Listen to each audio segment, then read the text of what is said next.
भगवान की जय। श्री मौनी बाबा भगवान की जय। आज के कथा में यज्ञ पत्नियों का वर्णन, महाभाग्यवती ब्रज गोपियों का वर्णन एवं श्री प्राचीन वरही जी का वर्णन किया जाएगा। एक बार गुरु नानक एक बड़ी रियासत में पहुँचे। वहाँ का राजा हर समय धन प्राप्त करने की युक्तियों में लगा रहता था। राजमहल में प्रवेश करने से पहले नानक जी ने कुछ कंकड़ पत्थर बीन कर अपनी मुट्ठियों में दबा लिए। राजा उन्हें उदारतापूर्वक महल में ले गया। गुरुजी आसन पर बैठे ही रहे थे कि उनकी मुट्ठी से छिटक कर 2-3 कंकड़ गिर गए। राजा ने आश्चर्य से पूछा, यह कंकड़ पत्थर आपने क्यों इकट्ठा कर रखा है? नानक जी बोले, राजन, मरने के बाद मैं इन्हें साथ लेकर जाऊंगा और ईश्वर को उपहार दूंगा। राजा जोर से हंसे और बोले, आप जैसा परम ज्ञानी भी मरने के बाद कुछ ले जाने की बात सोचता है? क्या आप भूल गए हैं कि आत्मा अपने साथ कुछ नहीं ले जा सकती? अब नानक जी हंसने की बारी थी। उन्होंने कहा, यही तरकीब पूछने मैं आपके पास आया हूँ। आप प्रजा का शोषण करके जो धन एकत्र कर रहे हैं उसे मरने के बाद जरूर ले जाना चाहते होंगे। मुझे भी बताएं कि मैं कंकड़ों को कैसे ले जा सकता हूँ। राजा निरुत्तर हो गए। सद्गुरुदेव भगवान की जय। एक और घटना का जिक्र करते हुए राजकुमार कहते हैं कि इनकी लड़की के सिर में बहुत से फोड़े हो गए थे। फोड़ों से पानी निकल रहा था। जितनी दवा कर दे उतना ही फुंसी बढ़ती जाती थी। लड़की रात दिन परेशान थी। बुलंदशहर कई जगह इलाज कराया परंतु कहीं फायदा नहीं हुआ। तब राजकुमार उसे गुरुजी मौनी बाबा के पास ले गए। जाड़े के दिन थे। गुरुजी बोले, हम क्या वैद्य हैं? ये मन ही मन बोले, सब कुछ आप ही हैं। फिर राजकुमार गुरु भगवान से कहने लगे, बहुत डॉक्टर दिखाया गुरुजी, लेकिन सही नहीं हो पा रही है। तब उन्होंने धमकाया। अरे हम ना जानी, परंतु राजकुमार जमे ही बैठे रहे। जब ये उठे नहीं तो गुरु भगवान तनिक सा मुस्कुरा कर बोले, इसके गले में काले नाग की रीढ़ की हड्डी बांध दे हो, ठीक हो जाए। राजकुमार कहने लगे, गुरुजी, इस जाड़े में काले नाग कहाँ मिलेगा? वे बोले, अरे मिल जाई हो। अगले दिन राजकुमार जंगल की ओर जा रहे थे। एक गांव का ही आदमी एक काला सांप मारकर ला रहा था। उन्होंने पूछा, इसे कहाँ जलाओगे? वो बोला, पथरी पर। ये उस सांप की मंझार ले आए और लड़की के गले में बांध दी। 4-5 दिन में लड़की बिल्कुल ठीक हो गई। ऐसे उनके सत्य वचन थे कि पूरे होकर ही रहते थे। गुरुदेव भगवान की जय हो। यज्ञ पत्नियों का वर्णन सुनो।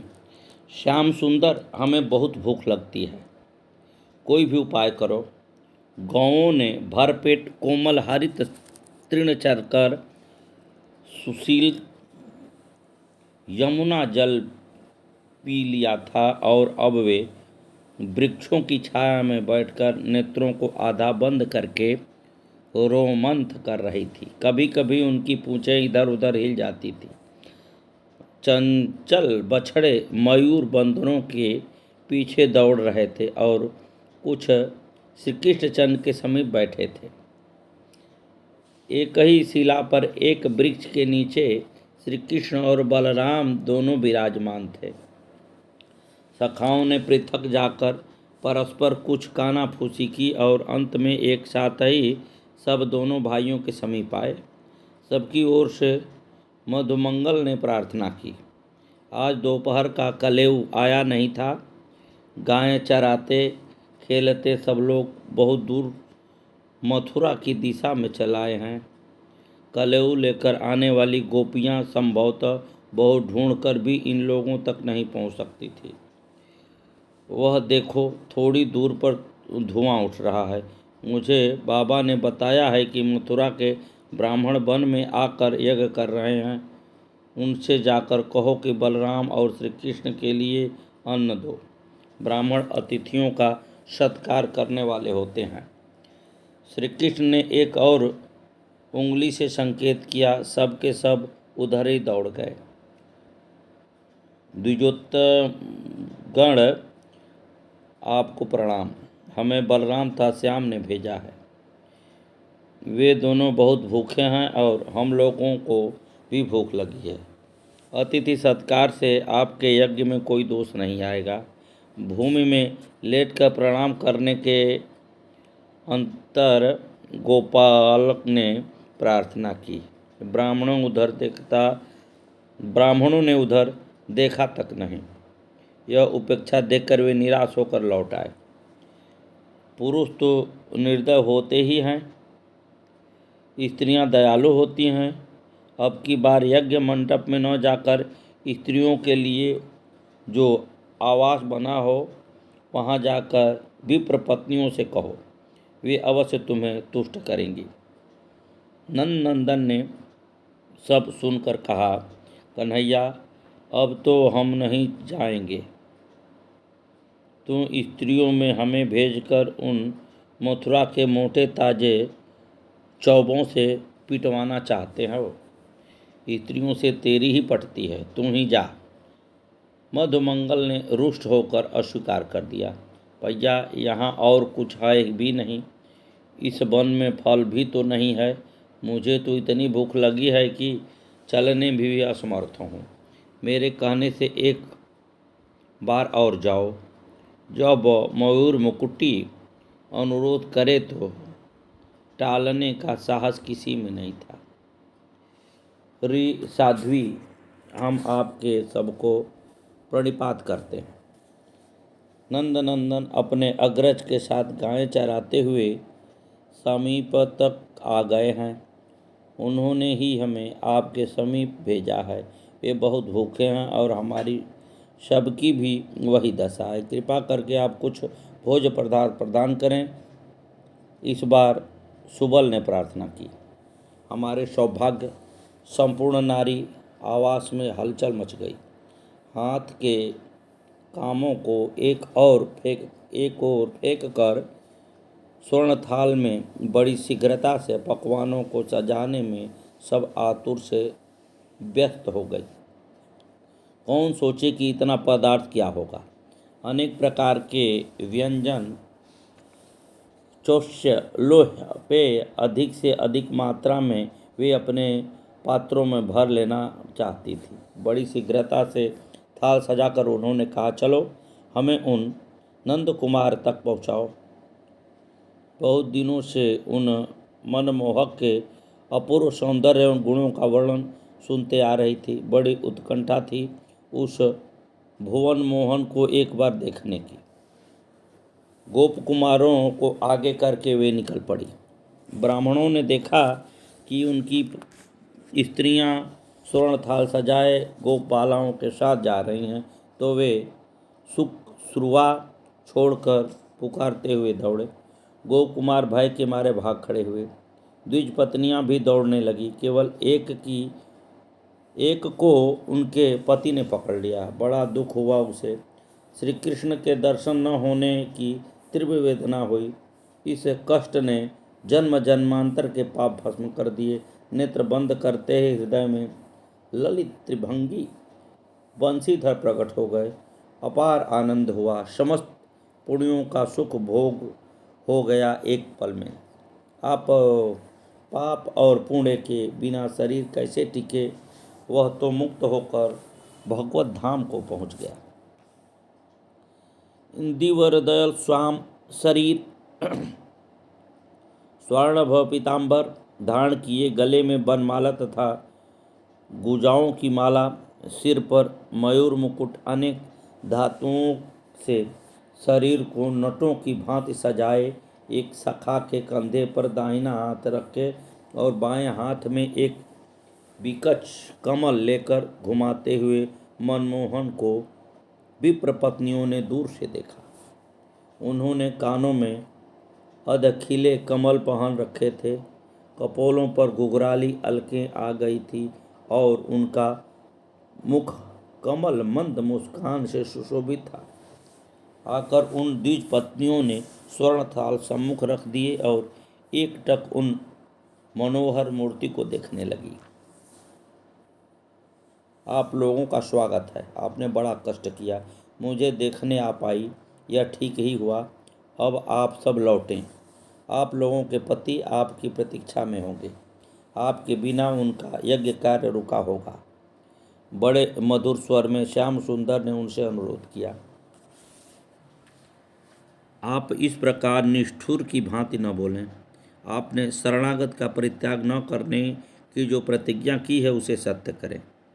अपने समस्त बंधुओं का अनादर करके हम आपके श्री चरणों में शरण आई हैं।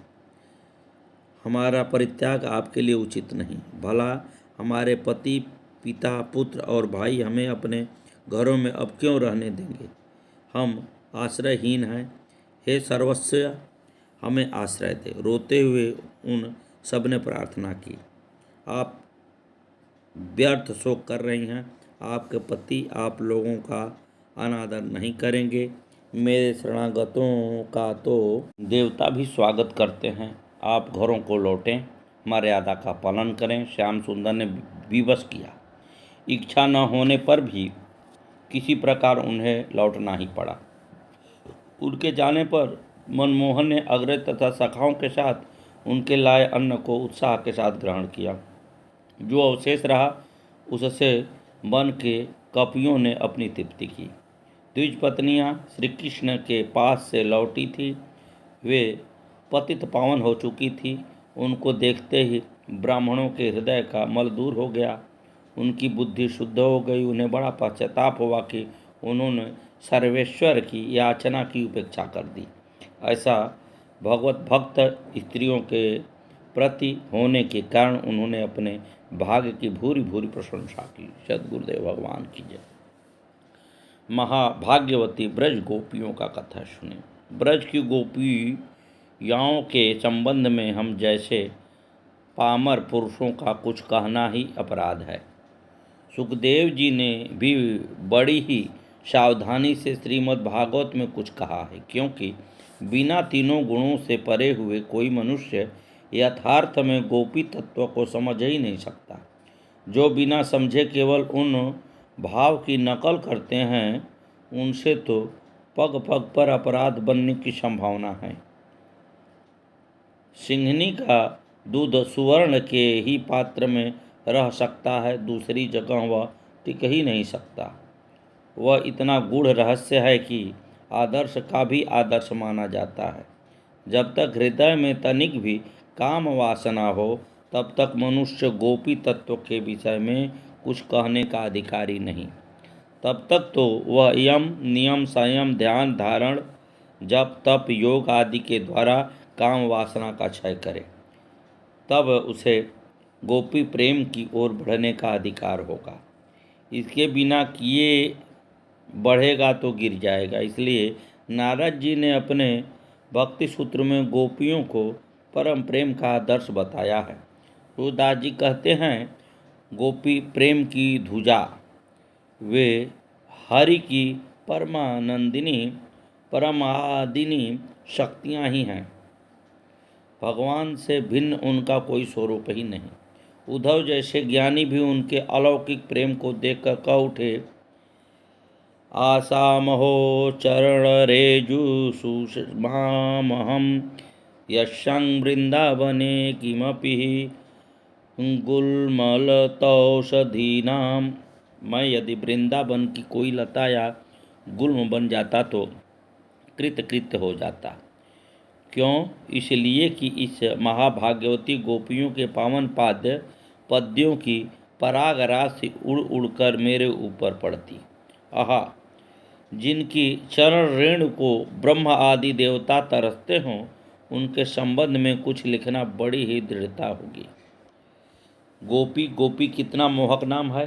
भगवान के अनंत नामों के लिए जितना मधुमय स्निग्ध चित्त को हठात आकर्षित करने वाला उनका गोपी जन वल्लभ नाम है, उतना कोई भी नहीं। इसलिए वैष्णव का इष्ट मंत्र यही है, गोपी जनों के वल्लभ। आहा, वल्लभ का महत्व नहीं, महत्व तो गोपी जनों का है। गोपी जन न होते तो इस वल्लभ में इतना माधुर्य आता ही कहाँ से। भगवान से एक बार पूछा गया कि तुम्हारे गुरु कौन हैं। उन्होंने कई नाम बताए। तब पूछा गया, असली गुरु कौन है? श्याम सुंदर रो पड़े। उनका हृदय भर आया, कंठ रूद गया। गो इतना ही कह पाए, आगे कुछ न कह सके।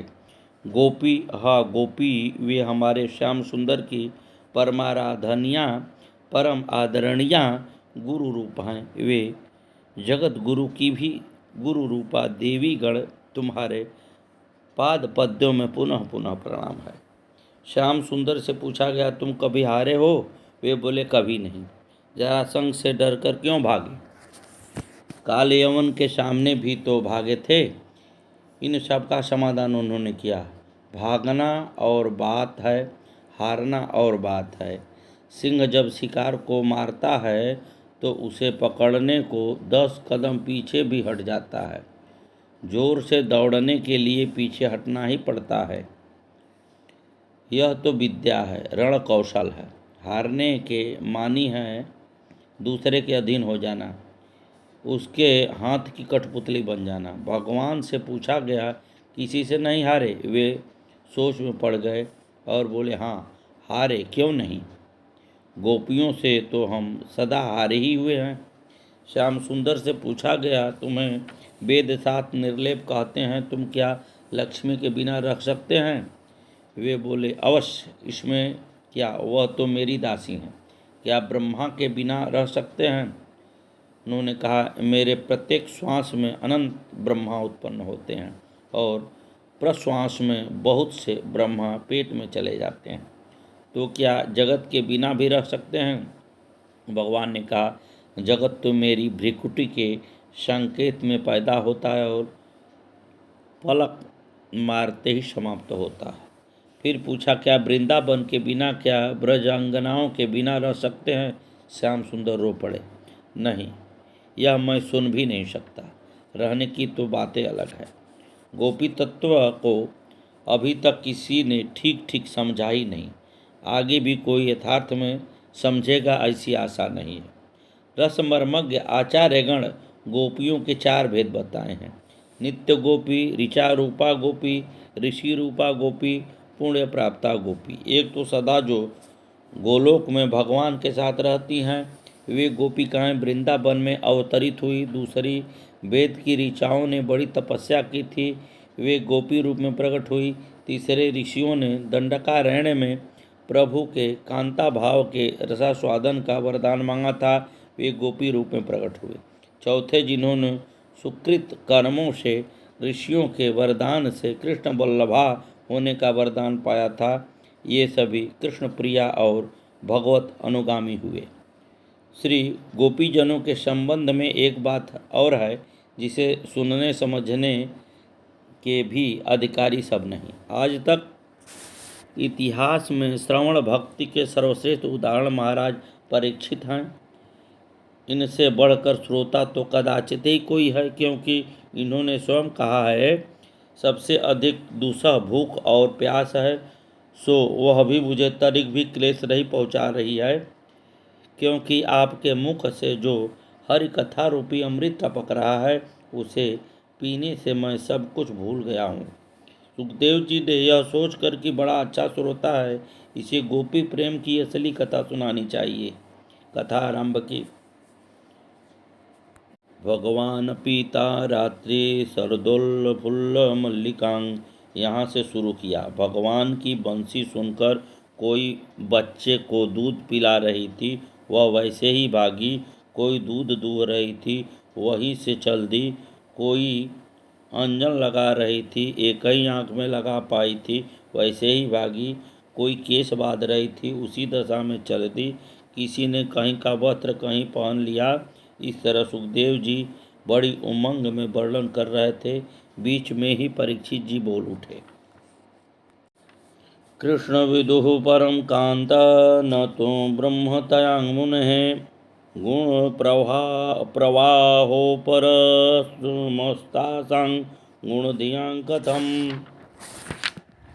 हे महामुनि, वे गोपिकाएं तो भगवान को अपना एक प्रियजन सुहृदय मानती थी। उनका श्री कृष्ण में ब्रह्म भाव तो था नहीं, तब उन्हें संसार से मुक्ति कैसे मिल गई?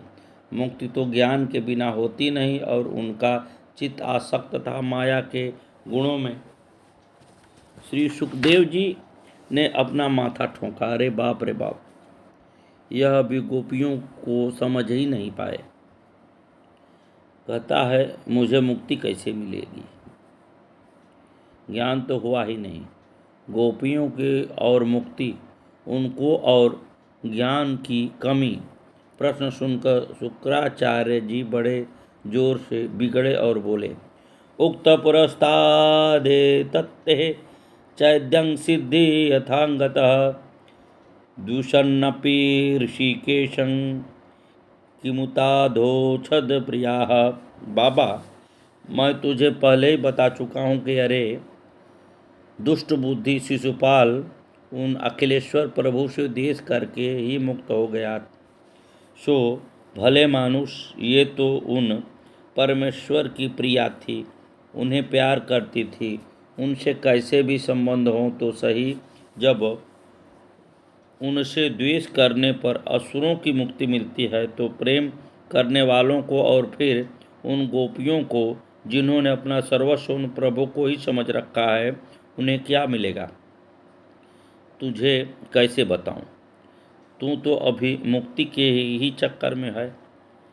इसके बाद श्री सुखदेव जी ने भगवान की दिव्य रास लीला का वर्णन किया, जिसका रहस्य गोपी भाव की स्फुरण हुई बिना नहीं समझा जा सकता।